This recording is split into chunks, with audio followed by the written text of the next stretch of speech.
Good evening, everyone. Forecaster Francis Terrazzo's here with another edition of the Francast. I hope you all are having a great New Year's Eve and spending time with your families and enjoying the sunshine and whatnot. It is very cold outside. It's really pretty obvious. But anyways, I'm not here to talk about the current pattern. I'm here to talk about what this pattern is going to bring to our region really in about 48 hours from now. Come Thursday, we could be talking about a major snowstorm with snowfall accumulations in excess of a foot in certain areas around the region, but I'll get into that later. So it'll be a long duration event from January 2nd through about Friday, midday Friday. Really, everything should wrap up, but I'll go over the impacts right now for you all. The snow will begin 3 to 6 a.m. Thursday, so I really doubt that there'd be school. To put it nicely, schools that are in session are just plain stupid, to be honest. With a storm like this, anything that falls will stick, because temperatures will be below 20 degrees for most of the day, so anything really will stick. Becomes heavier by lunchtime with northeast winds increasing to over 20 miles an hour, adding to that wind chill, and start to blow the snow around and start to form drifts. The peak will be from 5 p.m. Thursday till 4 a.m. Friday easily. We could see snowfall rates as much as 1 to 3 inches per hour, with gusty winds along the coast, perhaps approaching 50 miles per hour, leading to some minor coastal flooding. Some splashover action, some of the seawalls, some beach erosion, and even this might actually. Excuse me, I can't talk tonight. This action may spill over into the mid-Atlantic region, because this storm is just going to be a massive storm, and also we have a Arctic high-pressure system to our north, which will help to create a gradient, but I'll explain that in just a little bit. And of course, if you're southeast of Springfield, there is a possibility for at least an hour or 3 hours officially for a blizzard, but you will get at times blizzard conditions with a combination of 25-degree temperatures or less, winds 35 or greater, and blowing or drifting snow, reducing visibility to less than a quarter of a mile. I do think we'll see that from a corridor, say Hartford, Providence, especially Boston. Boston will get clobbered by the storm easily. So now we've gone through those. I need to address a couple of wild cards with this storm, because the models have not been at all consistent with this thing. I mean, I do see the 18Z models beginning to come to an agreement, because now the first impulse of energy is coming on shore of the Pacific Northwest, and we have our southern stream of energy coming on shore of Texas. So I will go over those in just a bit. So the track and intensity will make all the difference. If we have a track along the benchmark, the 40-70 benchmark, we will see an absolute blizzard for most of the region. And although that does seem unlikely at this point, I'm not going to discount it, because it would be very impactful if that did happen. I'd give that more of like a 45 to 50% chance, perhaps. The time that the storm phases, now the phasing, I'll explain a little bit later. Phasing is basically the conjunction of the northern and southern branches of the jet stream, which allow for a higher amount of vorticity, a lot more energy. Really energizes the storm and allows what's called phronogenesis, or bombing. When a storm's pressure drops really rapidly and it just strengthens and crazy. And of course the snow ratios. Basically, the farther inland, the higher the ratios. We could be talking 15 to 1 ratios to as much as 20 to 1 ratios, meaning that if you got maybe a 40th of an inch of precipitation, you could be dealing with 8 inches of snow in some areas. So snow will obviously be light and fluffy with these types of ratios. So this is my first call for accumulations. Really, this area in here, especially southeast Massachusetts and Boston, will get slammed by this storm. It's going to be a long duration event, of course, 18 hours or more. This area will have the added benefit of the Atlantic Ocean to stream in some moisture. Really, this storm can be quite far away, and we'll still be able to see a lot of moisture streaming in due to the southern jet enhancing the potential for moisture to be placed in this area. As we go towards the Connecticut River Valley, I'm expecting accumulations more they're closer to 9 inches as opposed to this 12 plus inch mark, but that's still a significant storm. These areas will experience the highest winds, especially along the coast. Winds can easily gust, as I said earlier, to 50 miles per hour, as this low pressure system and a high pressure system further north really kind of battle it out. This gradient, that high pressure system is of course supplying us with all this cold air, and then further out, still a significant storm, plowable event at least. The New York City, I'm including in this 4 to 8 inches. You could see more. There's always a potential for these totals to go up. I've seen patterns like this. But in this area as well, see blowing and drifting snow for an extended period of time with high ratios. Really I'm going to start to mark the line. 15 to 1 ratios probably for the immediate metropolitan areas. You got New York City in there, Long Island, the islands of Massachusetts. You have major cities in Connecticut further south. So you'll be seeing 15 to 1 ratios. But as you get north, these 20 to 1 ratios begin to come into play, especially for areas like Worcester, Boston, Springfield, Hartford. This is where the snow, if anything falls, will be fluffy, light, but there will be a lot of it.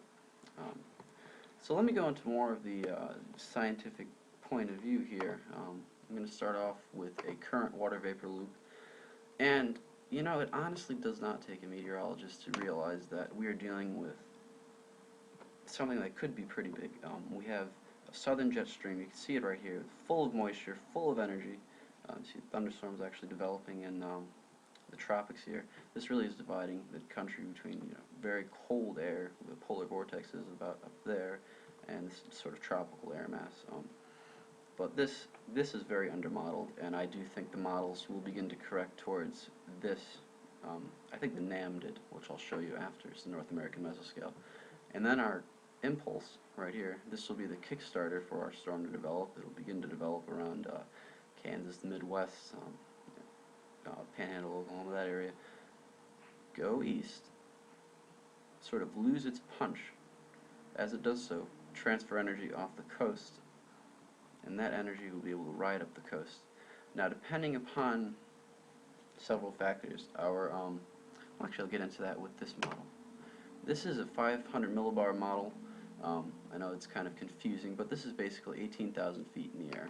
And as a forecaster, you look at this to see the direction and basically steering and intensity of various storms.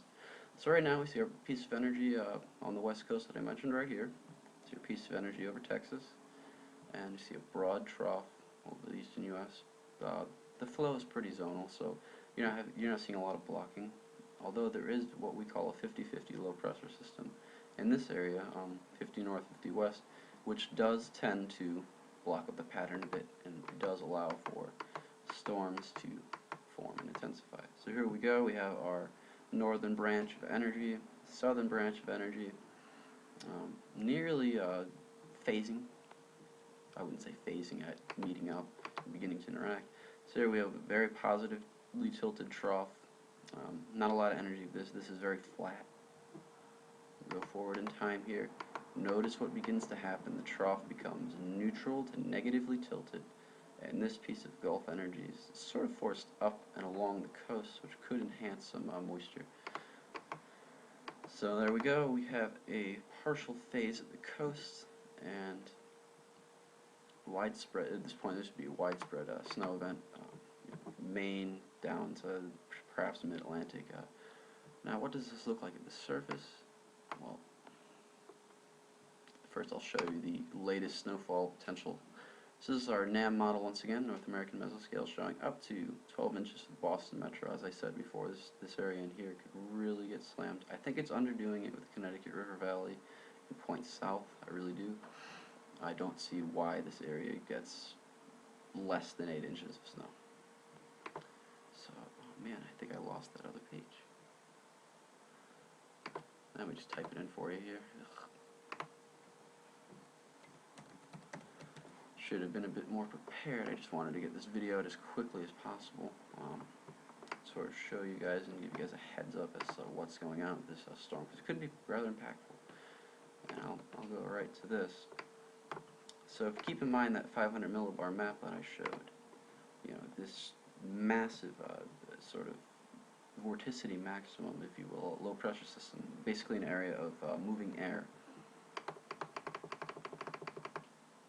resulting from the merging branches of the jet stream.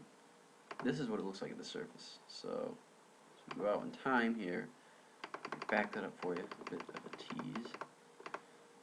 So currently we have our rain and snow up in the northwest, would be not central plains, excuse me, upper Midwest. And then we have our low pressure system down here near Texas. So let's watch how these guys interact. And we begin to see snow break out Thursday morning ahead of this storm. Meanwhile, we have multiple areas of what's called surface reflectivity, different pressures. The NAM's kind of notorious for overdoing low pressures and sort of misplacing them, so we'll see this correct as we go along. So here we go, we have our first storm sort of fully formed near the benchmarks, 1,000 millibars, fairly impressive. We do have a lot of isobars packed tightly together, so there'd be a nice strong northeast wind. That's where these storms get their names, the nor'easters. And as we go on in time, it intensifies a bit more, 998. This time, combined with the astronomically high tides, we could see some coastal flooding and, of course, an extended period of snow.